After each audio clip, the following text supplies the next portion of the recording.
Every day, around 350,000 babies are born, each one utterly unique. A few months ago, this baby didn't even exist, and the story of how it came to be, against impossible odds, is extraordinary. This is the moment of conception, when one single sperm fused with the mother's egg. If another sperm had got there first, this baby would be someone else. So what made that winning sperm so special? Why did it succeed over billions of others? To find out, we're going to take you on the epic journey sperm undertake through the human body. And we're going to do it by scaling the whole thing up to human size.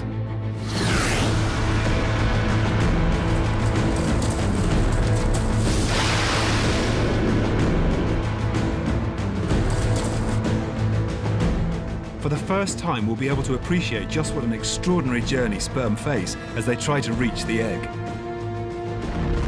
It's one of nature's most spectacular stories, and it's the reason you're alive. The sperm will face death at every turn.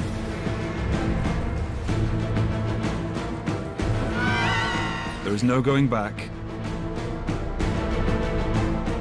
no surrender, and only one winner.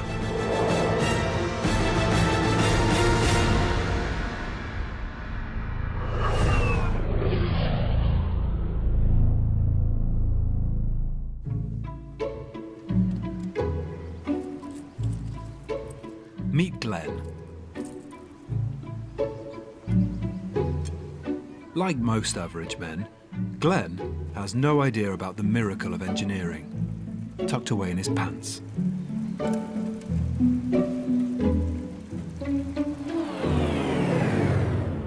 Glenn's testicles, hanging freely to be 3 degrees cooler than the rest of his body, are producing 1,000 sperm with every heartbeat.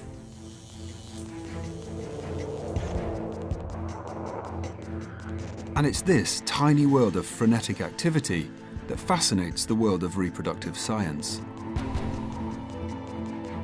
Sperm are really quite unique because they're almost like free-living cells. They almost have a life of their own.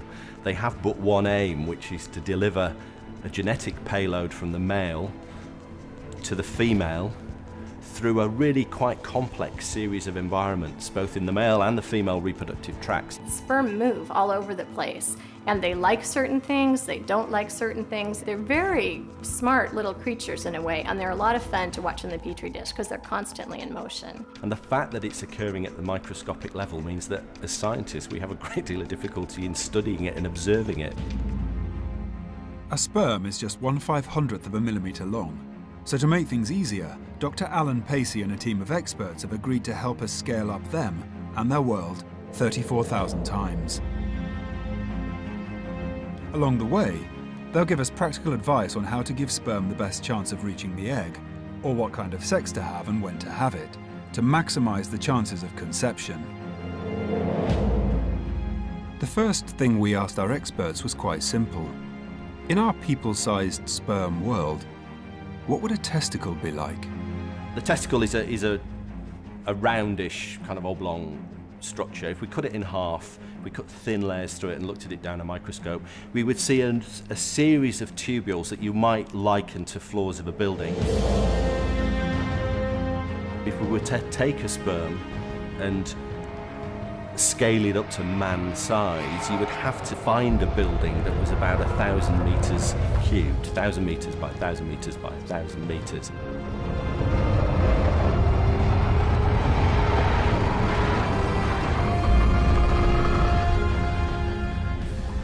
That done, we can go inside.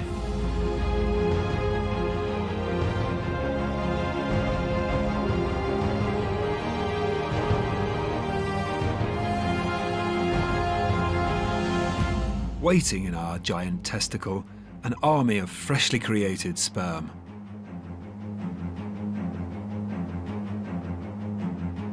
Just like the real thing, our sperm are split by gender, half produce boys and half produce girls.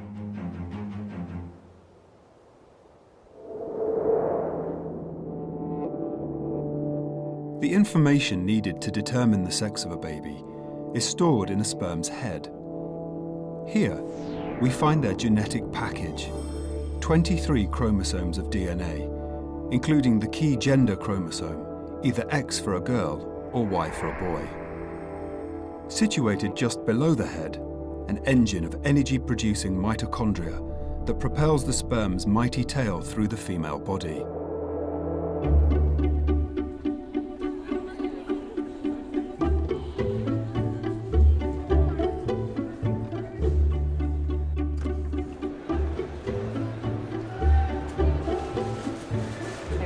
Many millions of sperm. You could think of it as a very, very large office building where there's lots and lots of elevators and tons of people, maybe at rush hour, all moving in different directions.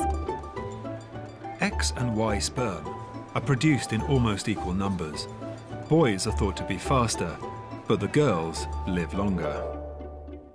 Once created, each sperm ends up in a structure on top of the testicle called the epididymis, a tightly coiled 6-meter-long tube which can hold over 1 billion sperm.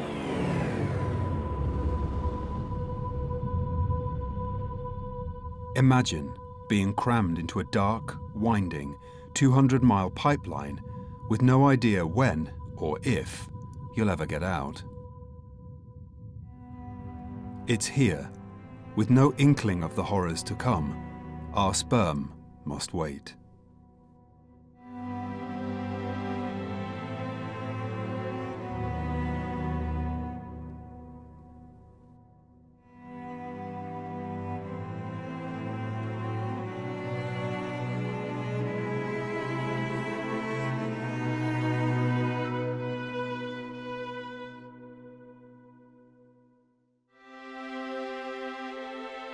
Their fate now will depend on events unfolding in the outside world.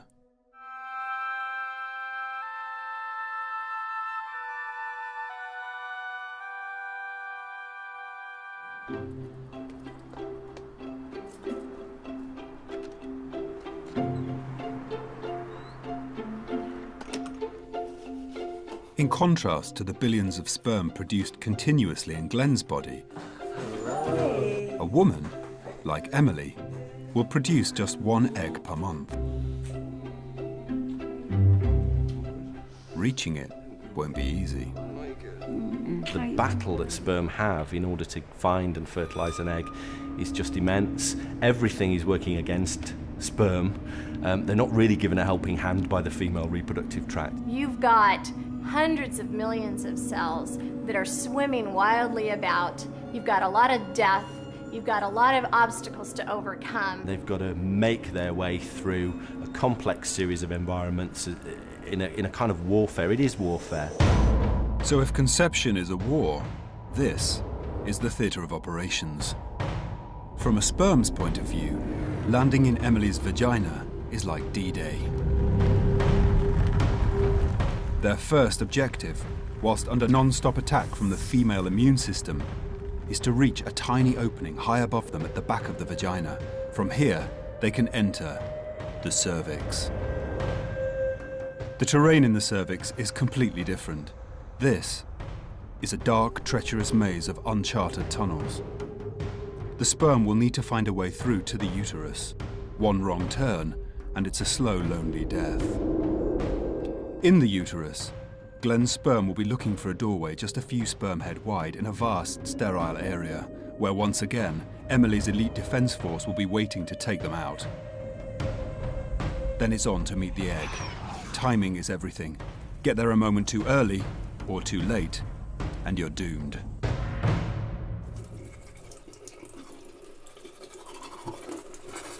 Thanks for everything.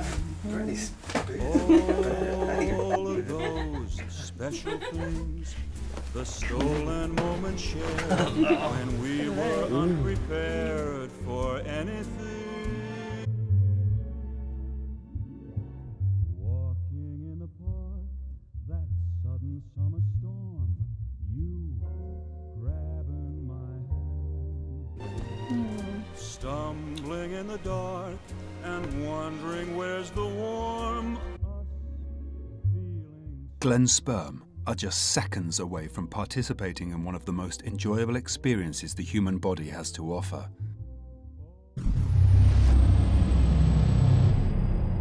But what would it feel like to be propelled along a narrow pipe covering 15 miles in less than 2 seconds, whether you like it or not?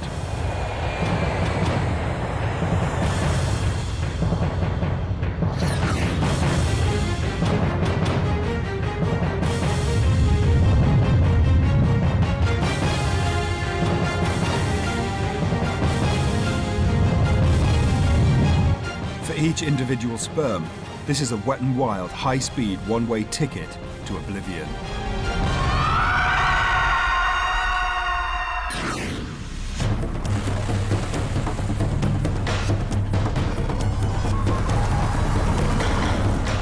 They're not swimming, they're being forced there by muscular contractions and by peristaltic contractions.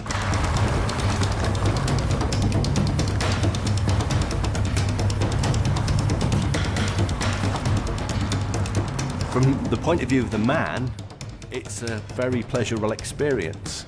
But let's think about it from the point of view of the sperm.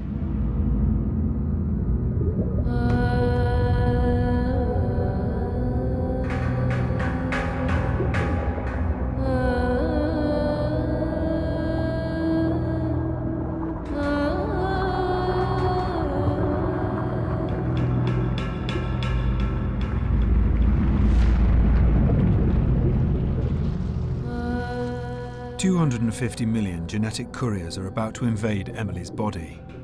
Within minutes, most of them will be dead. But what chance does an average sperm have of succeeding? And is there anything Glenn can do to help his sperm along? To find out, we need to look more closely at the state of our seed, a ritual men like Dr. Alan Pacey have performed on themselves since the invention of the microscope. I was in my mid-20s and I was a researcher before I plucked up the courage to produce a sample of my own semen and have a look down the microscope. And I remember the first time looking down the microscope, I was just blown away. I almost fell off my chair. I remember having to stand up and walk around the lab and go back and look down the microscope again. And has that really come from me? It was just an incredible sight. The incredible sight of the sperm cell was officially discovered in 1677 by a Dutchman called Antoine van Leeuwenhoek. The godfather of microbiology, Leeuwenhoek built some of the earliest microscopes, offering him the first, if slightly unclear, image of what he called animalcules, which he theorized contained the nucleus of a human and had a tail equipped with joints, tendons and muscles. Later, other early microbiologists believed they could see tiny fully formed people stuffed into each sperm head. Modern scientists, of course, have a much clearer view, but they might wish they didn't, because thanks to the quantity over quality nature of sperm production, a long hard look at an average ejaculate today gives us the first clues as to why men need so many sperm. Of the many millions of sperm that are ejaculated, we've got a huge range of different types. If we were to look at them down the microscope, you would see some sperm that were really just hardly moving at all, were just twitching, or some sperm that would appear dead and may well indeed be dead. If you looked at their shape, you would see sperm with large heads, you would see sperm with small heads, you may see sperm with 2 heads. In an average fertile man, that only 18, 19, 20% maximum of his sperm will have a nice size and shape. The rest, the other 80%, really aren't going to get anywhere at all.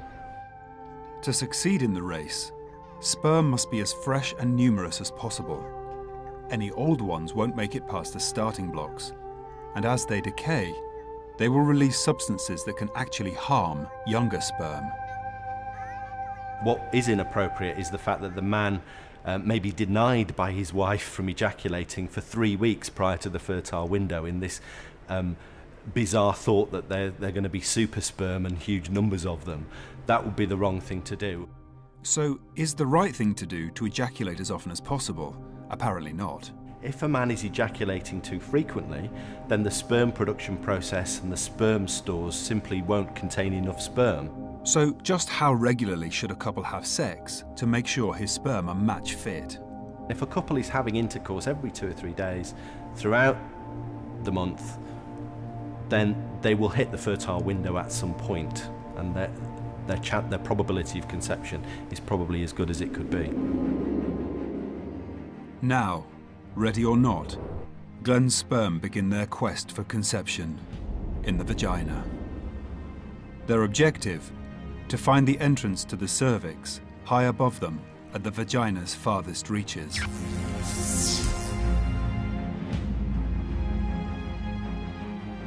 From the perspective of a sperm, the vagina is like a vast mountain range.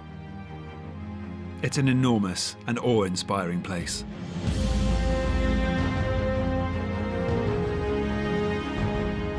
"5 miles deep and 2 miles wide, flanked with vast vaginal walls up to 1 mile high.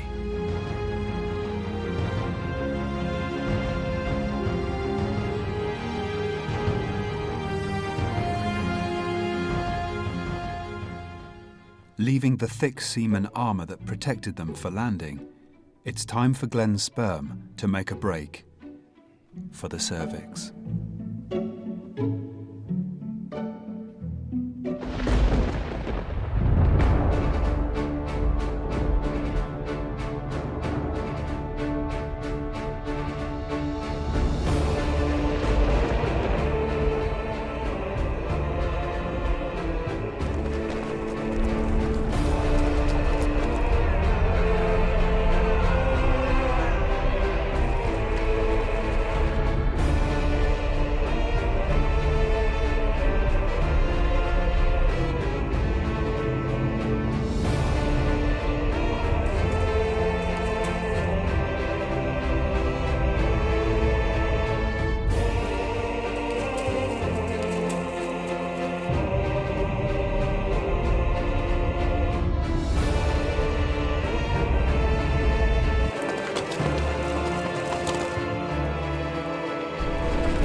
The great advance has begun. But it's not just the epic terrain in the vagina, or even their own physical failings that now pose a mortal threat to sperm. Everything in the vagina is working against sperm's survival. There's only a matter of minutes between sperm's arrival and potential death. Sperm face attack from every angle. The use of intimate lubricants and even saliva here can render a sperm lifeless in minutes. Worst of all, thanks to the female immune system, the vagina is coated with deadly acid. The acids are there to kill any invading force. And I think that's a really important point to recognise, because as far as the female is concerned, sperm are an invading force. They're foreign cells. They could be there to cause damage. They could be there to spread infections. They are foreign cells to her. And as far as her immune system is concerned, they need to be destroyed.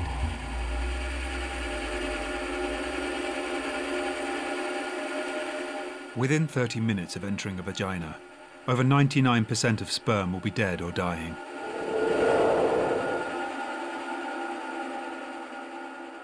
For our sperm people, it would be a scene of devastation.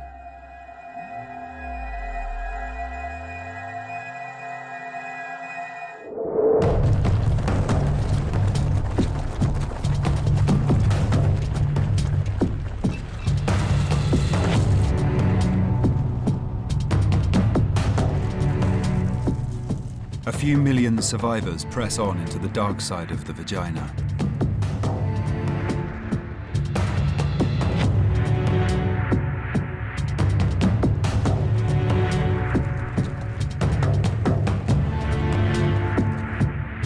Desperate to somehow escape death by reaching the cervix high above them.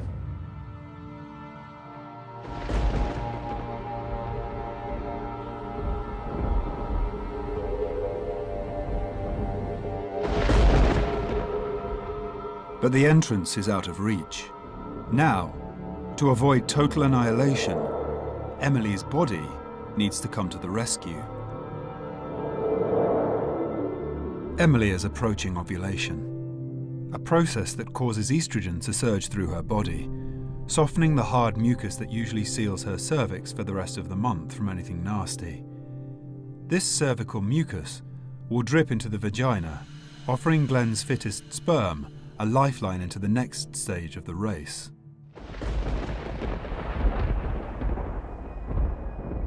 Back in our sperm people-sized world, what would this lifeline compare to? Well, what if your life depended on climbing a ladder?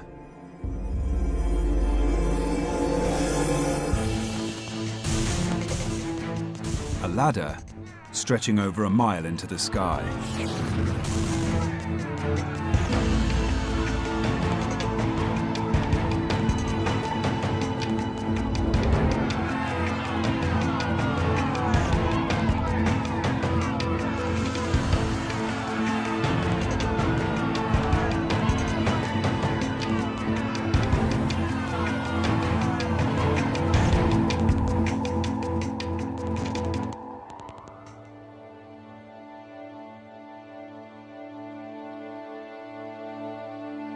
It's a long, gravity-defying climb that only a tiny fraction of sperm will be able to manage. For the 60,000 or so that do, it's out of the frying pan and into the fire. Now, they must endure stage 2 of their quest, the cervix. The objective here, to push 4 centimeters to the other side and reach the wide open space of the uterus. Sounds simple, until we take a closer look at the terrain. The cervix is quite simply sperm hell. It's lined with tens of thousands of tiny branching tunnels, most roads to nowhere, and some just a single sperm head wide, where the vast majority, if not all, of Glenn's sperm will get crushed, trapped, and ultimately face a slow death. Nature does have a selection process in the cervix. It is selecting sperm that are well made. It would be a bit like me, dressed as a sperm, trying to climb a staircase that's a kilometre high. I'm defying gravity, I'm going against the flow, and when I get to the top I find that I've gone down the wrong staircase and I should have gone down another one. Our sperm must fight their way, crushed amongst thousands of others, up through a twisted, nightmarish urban environment.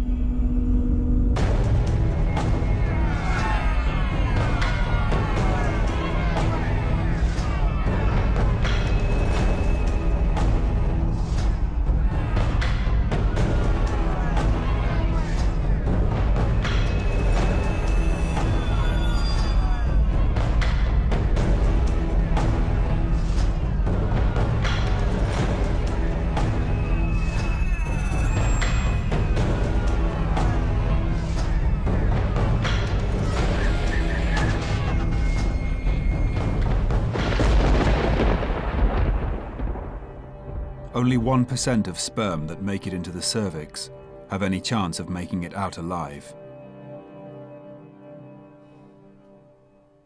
But could the performance of Glenn's sperm be affected by his performance between the sheets? This woman thinks so. As Dr. Joanna Ellington knows, an average fertile, healthy couple has just a 1 in 5 chance of conceiving every month, and for her, success depends on the quality of the sex they're having. The better the sex, the better your chance of conception.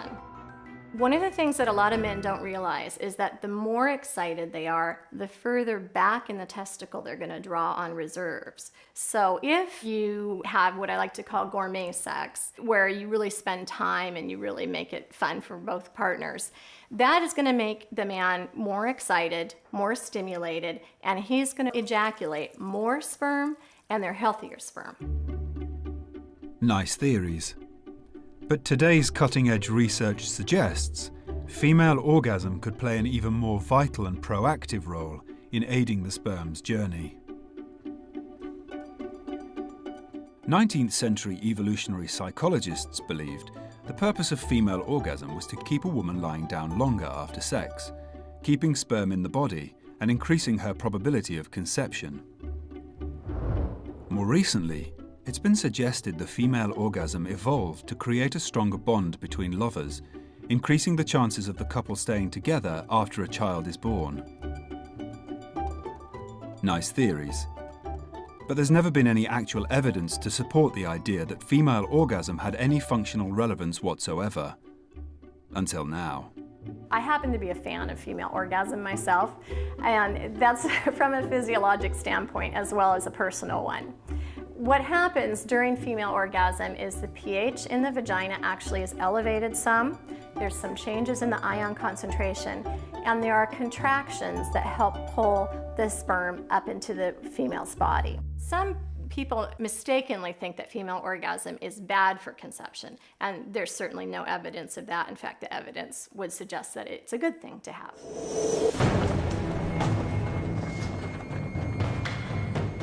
Luckily for Glenn, 3,000 of his sperm are both fully fit and managed to avoid getting lost. But as the female immune system prepares to mobilize its elite assassins, the great sperm race is about to get even tougher.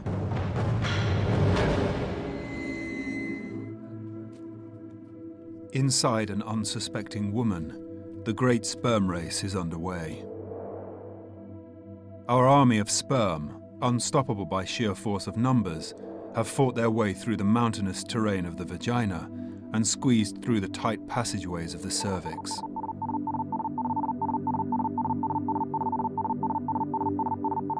Getting this far has cost many lives. Now, just 3,000 sperm remain.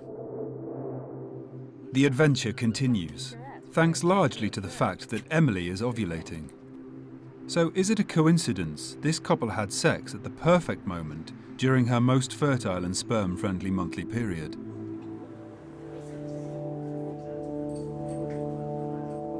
This man doesn't think so. For evolutionary psychologist Geoffrey Miller, nothing in the great sperm race happens by accident. The sperm didn't get there by chance. The woman's body and brain has arranged for it to be there. It's made choices in its life, in its mate search, in its discrimination between male partners, in its sexual behavior that led to the sperm being there.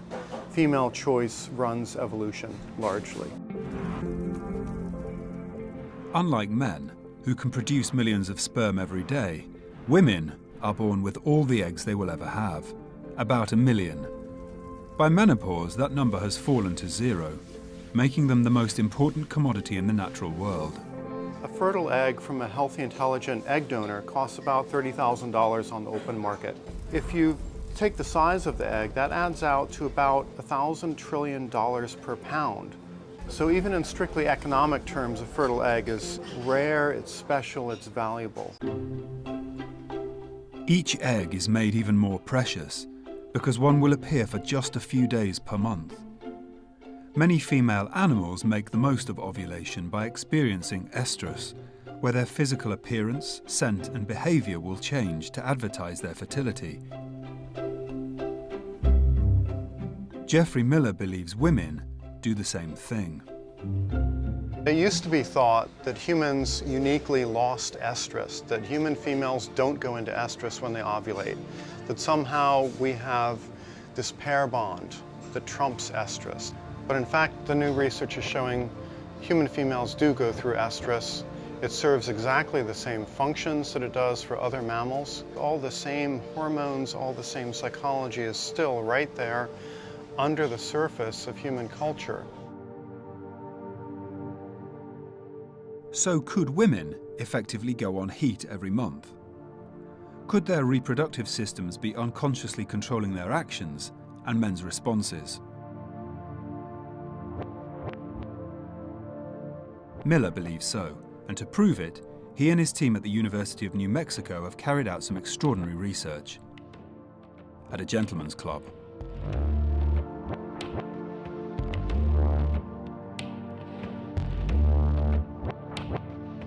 We know that lap dancers' earnings fluctuate a lot, so it seemed like an ideal setup for being able to ask them how much have you earned night by night, shift by shift, and to be able to track that in relation to where they are in the menstrual cycle.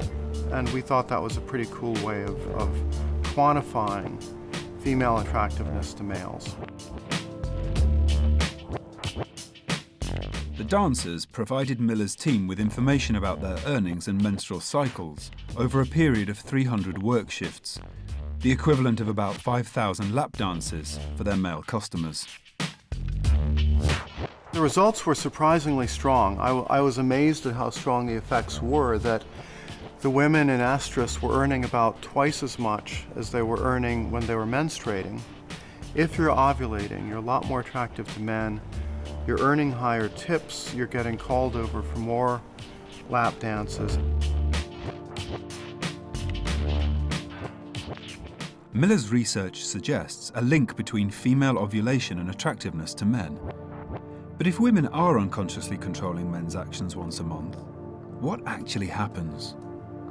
They're more sexually proceptive, higher sex drive, more interest in sex. They dress in more stylish and revealing clothing. Their voice pitch gets more attractive to men. Breasts become more symmetrical. The waist to hip ratio changes so that waists get relatively thinner. There are also changes in smell, so that a woman's scent will become more attractive to men during estrus. So, with a little help from the unconscious power of ovulation, the great sperm race continues. 250 million of Glenn's battling sperm entered the vagina. Just 3,000 have made it through the dark, twisted hell of the cervix, which now opens out into an environment that is altogether different. As sperm expert Dr. Alan Pacey knows, if you or I were a sperm, entering the uterus would be quite a sight.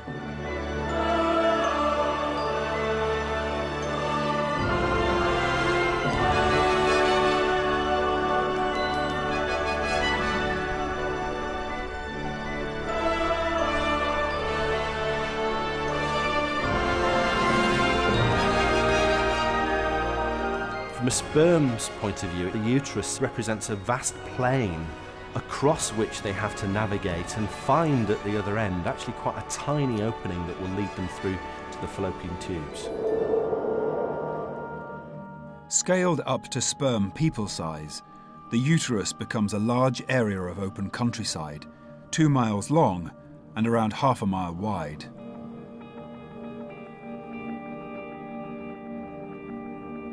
For our sperm, finding the entrance to the fallopian tubes, just a few sperm head wide, is like looking for a needle in a haystack. Once again, it's ovulation to the rescue. Ovulation occurs on one side 1 month, the other side another month. So on the times that the egg is going to be ovulated from the ovary on the left, the uterus seems to preferentially move material to the left-hand side. So the sperm are probably carried to a large degree by these muscular contractions and moved through the uterus relatively quickly.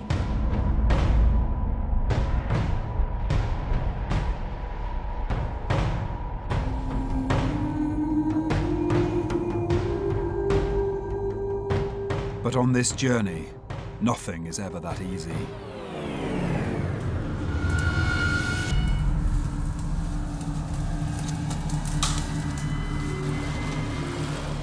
Glenn's sperm are about to discover they are not alone. They are running straight into an ambush. The primary function of the uterus is, of course, to receive the developing embryo should conception occur and to gestate the fetus throughout pregnancy. It's not really designed for sperm, it's designed for something else. It will almost certainly begin to contain leukocytes, and the immune response will be mounted to try and mop up sperm and to try and kill the sperm before they get to the fallopian tubes. Leukocytes are the assassins of the female body, blood cells commanded into action by the immune system, massing into the uterus in their thousands with murderous intent. In comparison to sperm, leukocytes are quite large, they're big cells, they often hunt in packs, they will detect a sperm, and many leukocytes will descend upon the sperm and encapsulate it and dismantle it slowly. For the female body, of course, leukocytes are wonderful and essential things, fighting disease and harmful foreign materials. But let's try and imagine them from the perspective of a trespassing sperm.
Once again, Glenn's sperm face utter decimation, as thousands are killed by Emily's immune system.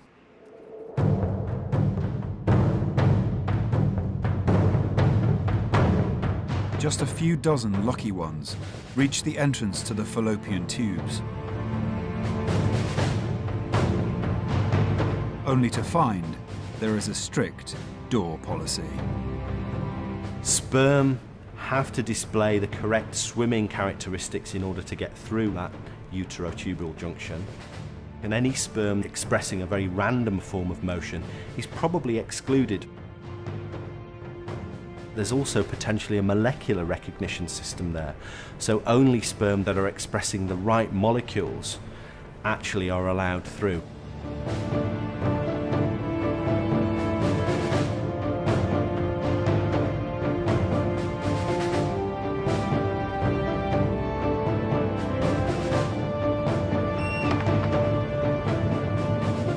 Sperm have faced death and destruction in the uterine cavity. The leukocytes have been trying to kill them along the way, and only a lucky few, in comparison to the many millions that are ejaculated initially, actually make it into the fallopian tubes, where finally they get to sperm heaven.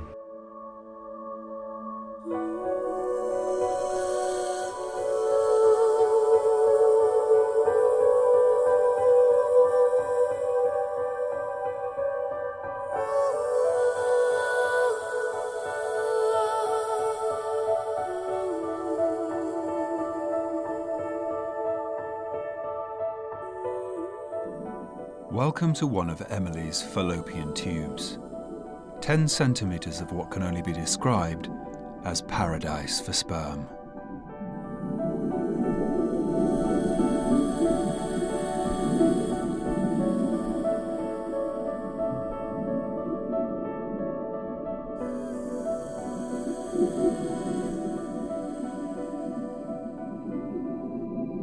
The environment of the fallopian tube is just very accommodating for sperm. It's what sperm have been aiming for, and it's set up to try and maintain sperm health, and they can have a rest. It's got nutrients for them, it's got the right pH, it has the right ion concentration. And some of these sperm will actually bind to the fallopian tube cells. Their membranes will become very closely associated so that the fallopian tube cells can pass nutrients and sugar and protect those sperm. Scientists believe, with no immune system trying to kill them, sperm can blissfully hang around in the fallopian tubes for hours, even days. But ultimately, it's hard to know for sure. At the farthest reaches of the reproductive tract, the fallopian tubes are very difficult to study. So difficult, in fact, some scientists are willing to go to extraordinary lengths. When I was done having children, I chose to have my tubes tied, and I told my doctor that I wanted to do an experiment where I had intercourse before I had the surgery, and then she was to cut out that section of my fallopian tubes where the sperm are stored so that I could look at them under the electron microscope and count how many sperm were there. So it was pretty humorous, actually, because I'm coming out of anesthesia and I was like, did you get it? Did you get it? Because no one had ever done this before. There were about 20 sperm in my tubes that we counted. Thanks to such dedication, we now have a clearer sense of what happens during the final stage of the voyage to the egg. The sperm's objective: to wait for the egg to appear ahead of them, find it, swim through its outer layer, and be the first to reach its inner core and seal victory. But how will they know when the egg has been released from its follicle? We're just beginning to understand this, but there's receptors that communicate between the egg and the sperm sperm smell the egg. They're able to sense where that egg is. And you can even see this some in the Petri dish when you're doing in vitro fertilization. If you put an egg in there, boy, those sperm just right away, they orient themselves towards that egg. They're going right towards it. They're not wandering aimlessly around the dish hoping to encounter it. It's not left up to chance. They know what they want to go find. It's believed sperm wait in the fallopian tubes until they pick up an irresistible scent signal, which intensifies as the egg draws near.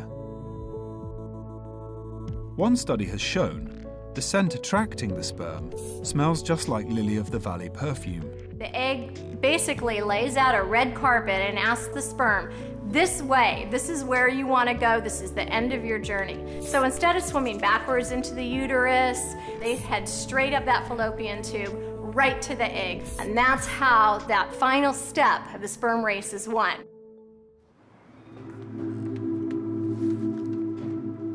She has no idea, but Emily could be just minutes away from being pregnant. Beating incredible odds, Glenn's sperm have fought their way through her body and have reached one of her fallopian tubes, where, hopefully, an egg will be waiting. Just single figures have made it this far. Scaled up to people size, what happens next? Imagine an Olympic freestyle swimming final, where the winner gains immortality and the rest are killed.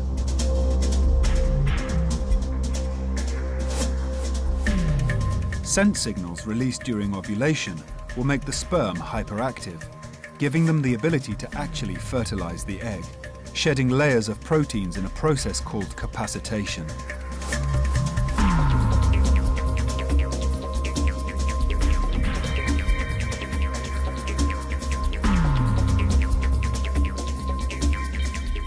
Until now they've been swimming in quite straight lines, but now their swimming becomes much more erratic. And that tail beat will give them power and propulsion in order to get through the outer coat of the egg.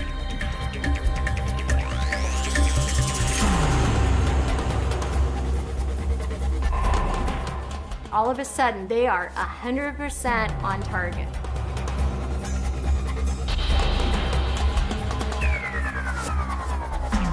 They want to find that egg, they want to penetrate that egg, and it is a race for the finish. So once they capacitate, sperm die within just a few hours. So it's a no going back. On the sperm people scale, the egg drifts just a mile or so ahead. But as our reproductive scientists can testify, the egg's 24-hour lifespan will present the sperm with one final, fatal hurdle. What needs to be kept in mind for this whole great sperm race is timing. Timing, timing, timing. Because the egg has a limited lifetime.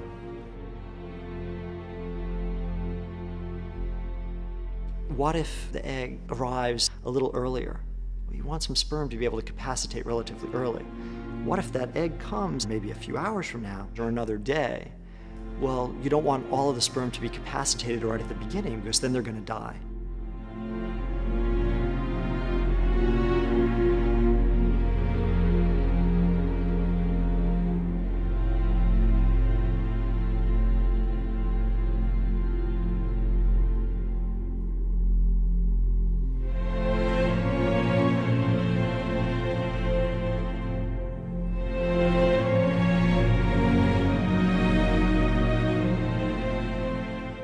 Having arrived hours before the egg, these sperm reach the end of the line, falling into the abyss beyond the fallopian tubes.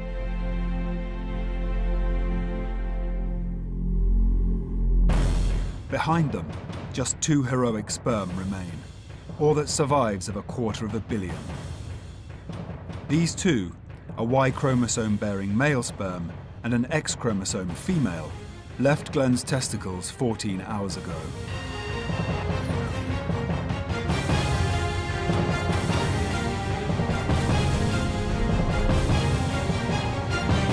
They've endured an incredible journey, and against overwhelming odds, they've got their timing just right.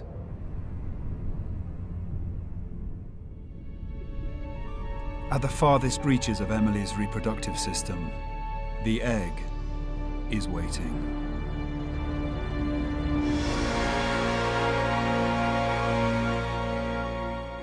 If you or I were a sperm, the egg would soar into the sky as high as a 10-story building.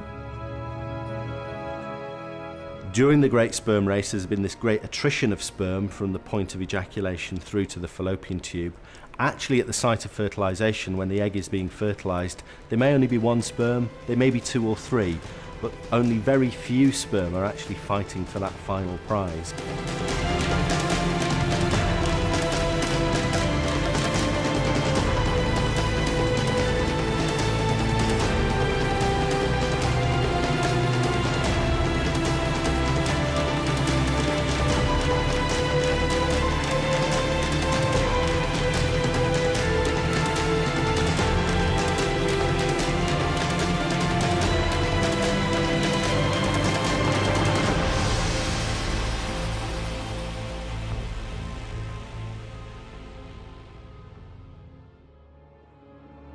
Eventually, 1 sperm will hit the outer coat of the egg, and this is it. This is the moment that they've been waiting for. To secure victory, all this sperm has to do now is find a way inside. The sperm is carrying this genetic payload for delivery, but that genetic payload has to be able to get into the egg. And the way that it gets into the egg is the sperm literally blows its top. Above the head of the sperm, there's kind of a bag of juices, a bag of enzymes that are really important at this stage of the process. By touching an egg, that bag bursts, and those enzymes will facilitate the sperm in finally penetrating through the outer coat of the egg.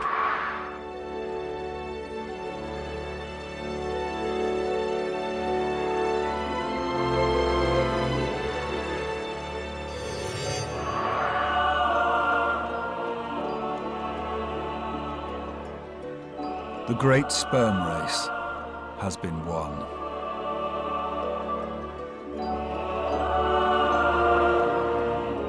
The victorious male sperm is instantly devoured as Glenn's genetic information merges with Emily's waiting DNA.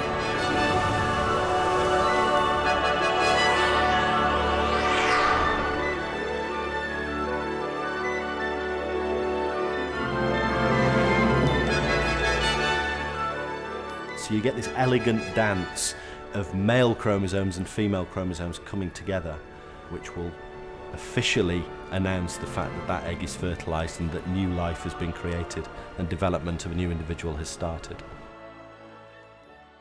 Just 14 hours ago, hundreds of millions of sperm embarked on the most incredible adventure in the natural world. An adventure that claimed all their lives.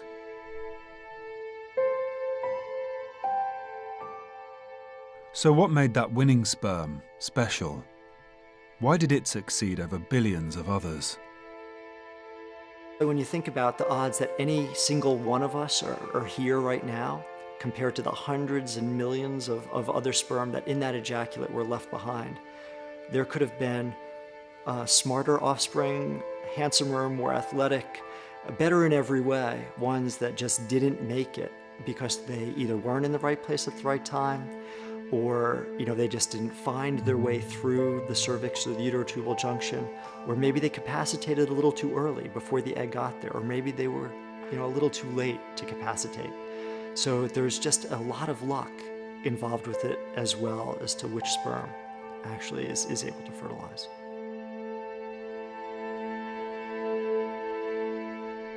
Yet one unremarkable sperm, against odds of trillions to one, did not die in vain. It has given its life to start an utterly unique new one.